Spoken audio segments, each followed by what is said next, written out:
one of the things I do every day is I go on to an Orioles blog. My favorite baseball team being the Baltimore Orioles, because I grew up about 75 miles southeast of Baltimore on the eastern shore of Maryland. Masonsports.com, MASN Sports.com. There's two bloggers there I read every day. One is Rock Kubatko, who does more of the day-to-day activities of the team. And then there's Steve Molesky, and he does more of the big picture stuff, more like minor league stuff, but also some more past teams. And today's entry he did on, let's see, it is titled "A Player That Got Away Is Still Raking Years Later." The player is talking about is Nelson Cruz, and of course he discusses all about Nelson Cruz's one season as a Baltimore Oriole. That was back in 2014. And Nelson Cruz is one of the big reasons why the Orioles went to the American League Championship Series that year and won 96 games to win the AL East division.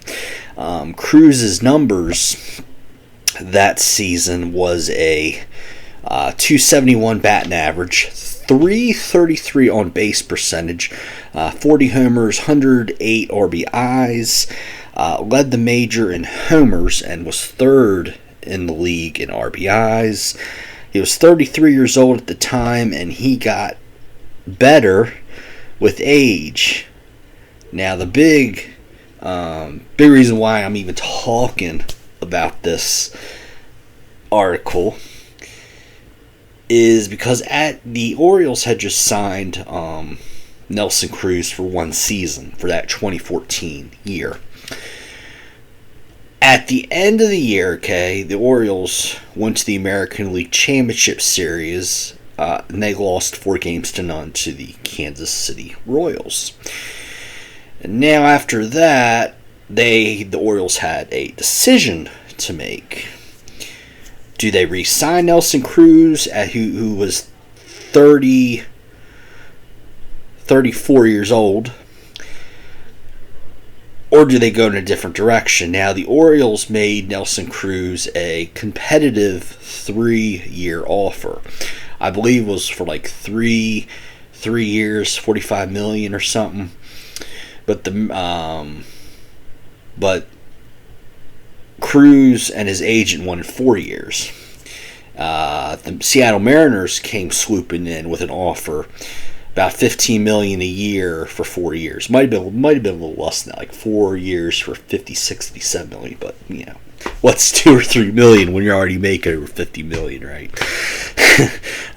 But the Orioles decided no, they did not want to match Seattle with their 4-year offer. So Nelson Cruz, I keep wanting to say Ted Cruz because I talk a lot about politics on this channel too. But no, Nelson Cruz signed with the Seattle Mariners. Now, his numbers for all those 4-year period, I mean, over 4 years he averaged 40 homers and a 284 batting average. And as a matter of fact, in 2019 he hit 311 with 41 homers. This season he batted 303. 397 on base percentage, 16 homers. So he improved his numbers as he got older and away from Baltimore. And it's truly remarkable. But again, it's kind of neat to play, not to mix sports, Monday morning quarterback, kind of what would have been,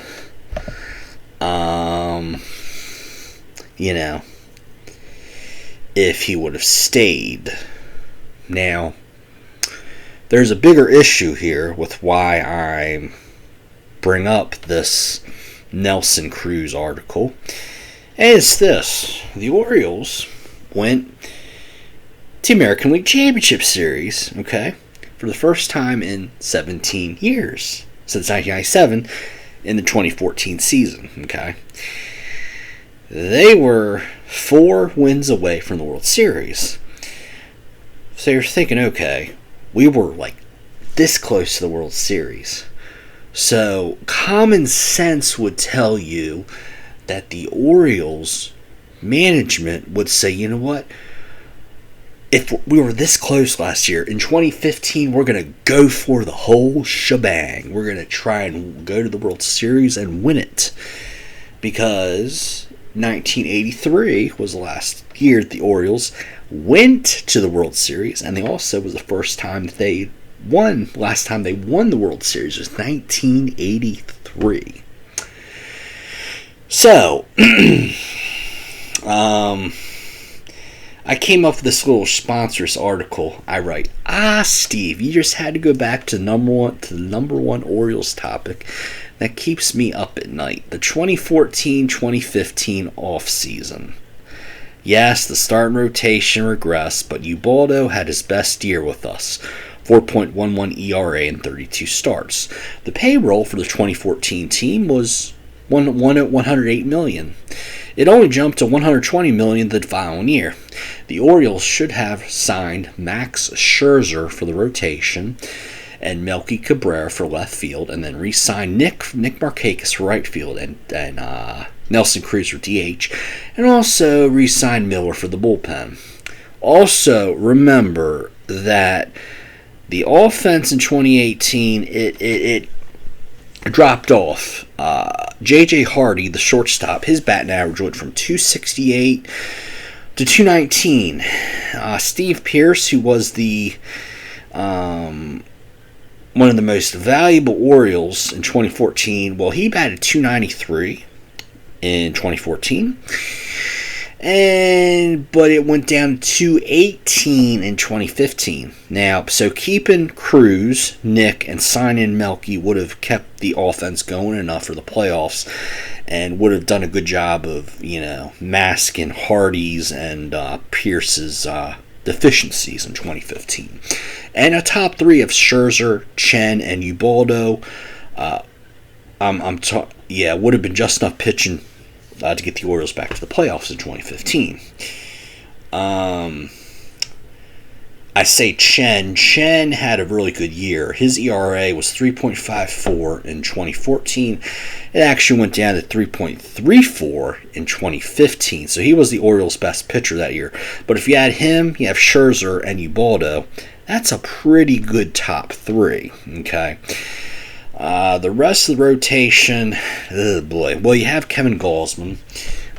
His ERA went up by was like 3.50 in 2014. 2015 was 4.25. Okay, but not great. But the real story of the rotation was Chris Tillman. His ERA was like 3.30 in 2014. It went up went up close to 5. It was like 4.90. Miguel Gonzalez, the same story. Mid-3s ERA in 2014. Went up to close to 5 in 2015. And then we have the huge blunder in the rotation was Bud Norris. 3.65 ERA in 2014. It skyrocketed to over 7 in 2015, and he only made 11 starts because he crapped the bed so much as a pitcher in 2015. Ultimately was released, and I think he ended up with San Diego later that year. And then through the rest of his career, he became a reliever and a closer, I think with the Cardinals and the Angels the last couple of years. But he's done a lot better as a closer over the last couple of years. Response. Buck's biggest fan. Exactly. Replacing Cruz and Markakis with horrible non-Major League players. Also subtracted from the depth depth of the team, in that guys getting hurt impacted the team. People still blast me for blasting a horrible offseason, but nobody has given a realistic answer for how we were supposed to make the playoffs by replacing Cruz and Markakis with Travis Snyder, David Lowe, and Jimmy Paredes. What realistically and matter if factually was supposed to happen. Okay. I will say Jimmy Paredes was okay. His defense wasn't very good, but he did hit 285. Was pretty good as a DH was Jimmy Paredes. And then another comment from here from LJ. Maybe the biggest mistake in Orioles history was keeping Chris Davis and letting Nelson Cruz walk. A strikeout king or a lethal bat, that was the choice. Okay. Well, let me tell you, if 2015, okay, you would have had Darren O'Day in the last year of his contract, okay, along with Andrew Miller. And again, the payroll on the 2015 team probably would have been Scherzer, you had a couple others, probably would have been about $175 million.